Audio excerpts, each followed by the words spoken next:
नमस्कार. एकीकडे राहुल गांधी वाटेल तो आरोप अदानी, अंबानी आणि मोदीवर करत असतात. गुजरात्यांचा इतका राग आहे ना राहुल गांधींना की ते वाटेल तो आरोप करत असतात. तसं माध्यमांचाही राहुल गांधी झालाय आणि त्यांनी बीड जिल्ह्यावर वाटेल ते आरोप करायला आणि वाटेल ते माहिती द्यायला सुरुवात केलाय. म्हणजे अगदी खिळा सापडला तर तलवार सापडली, काय पार सापडली, सब्बल सापडली, अशा स्वरूपाच्या बातम्या चालू आहेत. म्हणजे राईचा पर्वत करणे आणि उगाचच गोंधळ घालणे ही परंपरा आता माध्यमांच्या मध्ये सुरू झाली आहे. बीड मधल्या एका प्रकरणावर माध्यमांनी अशात नव्याने भाष्य करायला सुरुवात केली आहे.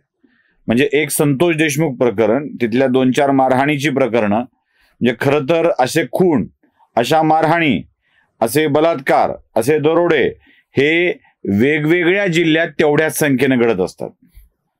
पण टार्गेट बीड आहे, त्यामुळं बीडला बदनाम करण्यासाठी वाटेल ते काम करण्याची तयारी चाललेली आहे. आता मी तुम्हाला सुतावरून स्वर्ग गाठणे कसा प्रकार असतो हे दाखवतोय. एक बातमी मी बघितली जी एबीपी माझाच्या वेबवर होती. ती एबीपी माझाच्या वाहिनीवर नव्हे, वेबवर होती. त्या वेबवरची बातमी जी वेबसाईटची बातमी आहे ती पहिल्यांदा दाखवतो, ज्यामध्ये तुम्हाला मागच्या 5 वर्षात 4716 महिलांच्या गर्भाशयाच्या पिशव्या काढून टाकण्यात आल्या आहेत, अशा अर्थाची ती बातमी. आता एक बातमी अशी टेक्स्ट स्वरूपात आली आहे म्हटल्यावर त्याच्यावर व्हिडिओ झाला पाहिजे. मग त्याच्यावर व्हिडिओ करणाऱ्या एका तरुणीने बीड जिल्ह्यातली दाहक स्थिती सांगत काय एका वर्षात किती महिलांच्या गर्भाशयाच्या पिशव्या काढण्यात आल्यात, गर्भपात नाही हा, गर्भाशयाच्या पिशव्या काढण्यात आल्यात, त्याविषयीची माहिती दिली. 843. जरा तो आकडा आणि ती बातमी थोडी दाखवतो. बीड जिल्ह्यामध्ये तब्बल 843 महिला ऊसतोड कामगारांच्या गर्भपिशव्या काढण्यात आलेल्या आहेत. बघितलं, मला या बातमीचं जरा आश्चर्य वाटतं. आता बीड हा एकमेव असा जिल्हा आहे ज्या जिल्ह्यामध्ये गर्भाशयाची पिशवी काढण्याच्या शस्त्रक्रियेवरून वाद झालेत. त्यामुळं 2019 साली बीड जिल्ह्यामध्ये गर्भाशयाची पिशवी काढण्यासाठीचं एक नियमावली तयार करण्यात आली, एक समिती बसवण्यात आली आणि मग सरकारी परवानगी घेतल्यानंतरच गर्भाशयाची पिशवी काढता येऊ शकेल अशा अर्थाचं ते नियम सुरू झाला. मुळात माझा प्रश्न असा आहे की एका स्त्रीची गर्भाशयाची पिशवी काढून टाकणे हा यापासून कोणाला लाभ आहे? म्हणजे फार फार तर ऑपरेशनचे पैसे, म्हणजे शस्त्रक्रिया करून पिशवी काढून टाकली यासाठीचे पैसे डॉक्टरला मिळतील, याच्या पलीकडं दुसरा कुठला लाभ कोणाला असू शकेल? म्हणजे ती पिशवी काढली, दुसऱ्या कोणाला तरी बसवली, मग त्यात गर्भधारणा करायला सुरुवात केली, अशी शक्यता नसते. जसं हृदय प्रत्यारोपण होऊ शकतं, किडनी प्रत्यारोपण होऊ शकतं, तसं गर्भाशयाच्या पिशवीचं प्रत्यारोपण नाही ना होऊ शकत. म्हणजे जर खरोखरच ती अगतिक स्थिती असेल तर ते काढलं जातं. हा, मध्ये डॉक्टरांनी एक नवीनच टूम निघाली होती की डॉक्टरांना कमाईचं माध्यम वाटू लागलंय म्हणून त्या पिशव्या काढल्यात. 4716 गर्भाशयाच्या पिशव्या काढल्याची नोंद बातमीत आहे आणि ती 4-5 वर्षातली. आता एका वर्षात साधारणतः किती त्या 843 गर्भाशयाच्या पिशव्या काढल्यात अशी नोंद आहे. मुळात एक असा प्रश्न माझा आहे की ही माहिती देताना अन्य जिल्ह्यात अशा शस्त्रक्रिया किती झाल्यात हे कोणी तपासलंय? म्हणजे बीडच्या बाजूच्या नगर जिल्ह्यामध्ये गर्भाशयाच्या पिशव्या किती काढण्यात आल्या आहेत, बाजूच्या लातूर जिल्ह्यामध्ये किती काढण्यात आल्या आहेत, त्याच्या बाजूच्या धाराशिव जिल्ह्यामध्ये किती काढण्यात आल्या आहेत, संभाजीनगर जिल्ह्यामध्ये किती काढण्यात आल्या आहेत, आहे आकडा कोणाकडे? नाही ना. तो आकडा द्यायचा नाही आणि 843चा बीडचा आकडा द्यायचा म्हणजे काय? बरं, जरा लोकसंख्येच्या प्रमाणात आपण बघूया काय आहे. बीड जिल्ह्याची 2011च्या सेन्सेक्स नुसार लोकसंख्या होती 25,85,000. ती आता 10-15 वर्षात वाढली असेल असं गृहीत धरू, ती झाली असं गृहीत धरू 30 लाख. कमी वाढ धरू आपण गृहीत. 30 लाखामध्ये साधारणतः 13-14 लाख महिला आहेत. 14 लाख महिलांच्या मध्ये 843 महिलांनी गर्भाशयाच्या पिशव्या काढणं हा कुठला मोठा बॉम्बस्फोट आहे की भयंकर आहे काहीतरी आहे? भयंकराच्या उंबरठ्यावर बीड जिल्हा उभा आहे, असं काही आहे का?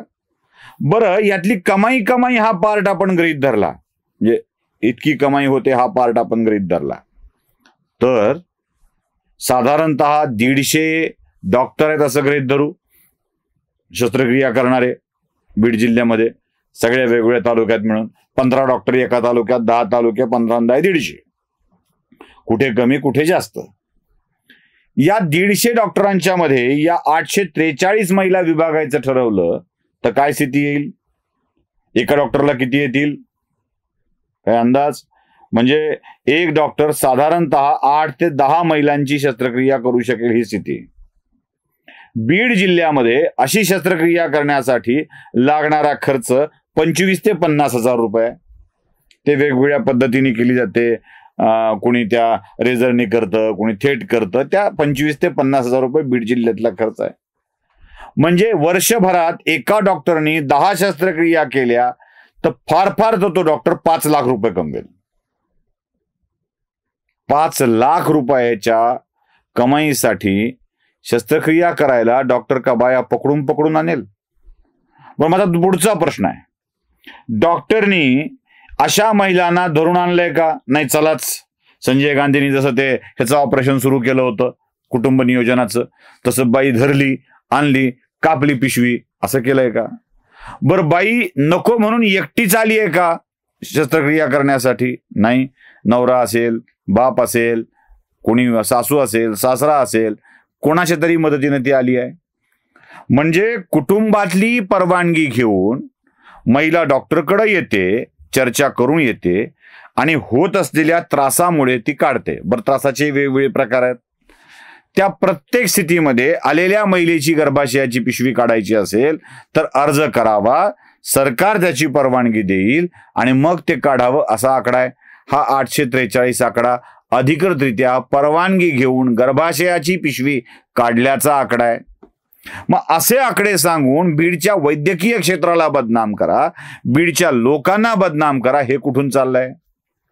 आणि अजून एक सांगतो, ज्यांना बीड माहीत नाही त्यांच्यासाठी, 30-35 लाख लोकसंख्येचा जिल्हा, 14-15 लाख महिला, त्यातल्या 4-5 लाख तर ऊसतोडीला जातात, ऊसतोड मजूर म्हणून काम करतात. अरे, एका बाईला गर्भाशयाची पिशवी काढण्याची स्थिती येते, याला जबाबदार पश्चिम महाराष्ट्रातल्या ऊसतोडीला नेणारे कारखाने आणि तिथली व्यवस्था आहे, हे का विसरताय? म्हणजे पाप तुमचं, तुम्ही त्यांची नीट व्यवस्था करू शकत नाही, तिथे गेल्यावर साधं शौचालय देऊ शकत नाही. लघवीला जायचं असेल तर 4 चौकात कुठे जाता येत नाही म्हणून ती बाई दाबून ठेवते. ही गैरव्यवस्था तुमची आणि तुम्ही बदनाम बीड जिल्ह्याला करताय. सुपारी घेतली का रे बीड जिल्ह्याला बदनाम करण्याची, वाटेल त्या विषयाला बदनाम करण्याची? आणि अजून एक सांगून ठेवतो, सारखं गर्भपात गर्भपात गर्भपात, बीड जिल्हा गर्भपात म्हणत राहता. अहो, ज्या काळात हे गर्भपात होत होते, त्या बोंब झाली या प्रकाराची, त्या काळातली बीडची लोकसंख्या 20 लाख असेल. 20 लाखामध्ये 10 लाख महिला असतील, आपण 50%च गृहीत धरू, कमी आहे प्रमाण, पण 10 लाख गृहीत धरू. 10 लाख महिलांच्या मध्ये 2-1 लाख अशा मुली असतील ज्यांचे विवाह राहिलेत, लाखभर अशा महिला असतील ज्या म्हातारा झाल्यात, त्यांचा आता गर्भधारणा करणं शक्य नाही. उरले 7 लाख. 7 लाखाच्या मध्ये पुढच्या काळात जन्म झालेल्या लेकरांची संख्या काहीच नसेल का? म्हणजे बाळांत झालेल्या बायांची संख्या नसेल का? अशा संख्या गृहीत न धरता 3-3 लाखाचे आकडे दिले कुठून रे तुम्ही मीडियावाल्यांनी? म्हणजे आजूबाजूच्या जिल्ह्यातल्या बायांची गर्भपाताची संख्या बीड जिल्ह्यात दाखवायची आणि बीडला बदनाम करायचं, हे काय चाललंय? बरं, गर्भपात करणं पुन्हा सांगतो, ही त्या बाईची अशी अगतिकता असते. आपल्याकडे मार्च, एप्रिल, मे या महिन्यात लग्न होतात. या महिन्यात लग्न झाल्यावर त्या बाईची गर्भधारणा जून, जुलै, ऑगस्ट या काळात सुरू होते. सप्टेंबर, ऑक्टोबर पर्यंत तिला गर्भधारणा झाल्याचं कळतं. बहुतांश महिला ऑगस्ट, सप्टेंबर, ऑक्टोबर या काळात गर्भधारणा करतात आणि या काळामध्येच कारखाने सुरू होतात. मग कारखाने सुरू झाल्यावर पोटात बाळ घेऊन ऊस कापायला जाता येत नाही आणि जायला नाही म्हणता येत नाही, कारण उचल घेतलेली असते. अशी अगतिकता, पोटचं पाडल्याशिवाय पोट भरता येत नाही, अशी स्थिती ज्या जिल्ह्यातल्या मजुरांची आहे, त्या मजुरांना का बदनाम करताय रे तुम्ही मीडियावाले? आता यापुढे बीड जिल्ह्यामध्ये अशा खोट्या बातम्या देणार असतील तर बीडकरांनो लक्षात ठेवा, या मीडियाचे प्रतिनिधीच बीडमध्ये काम करू द्यायचं नाही, असं धोरण राबवावं लागेल, तरच हे नीट होतील. एवढंच. नमस्कार.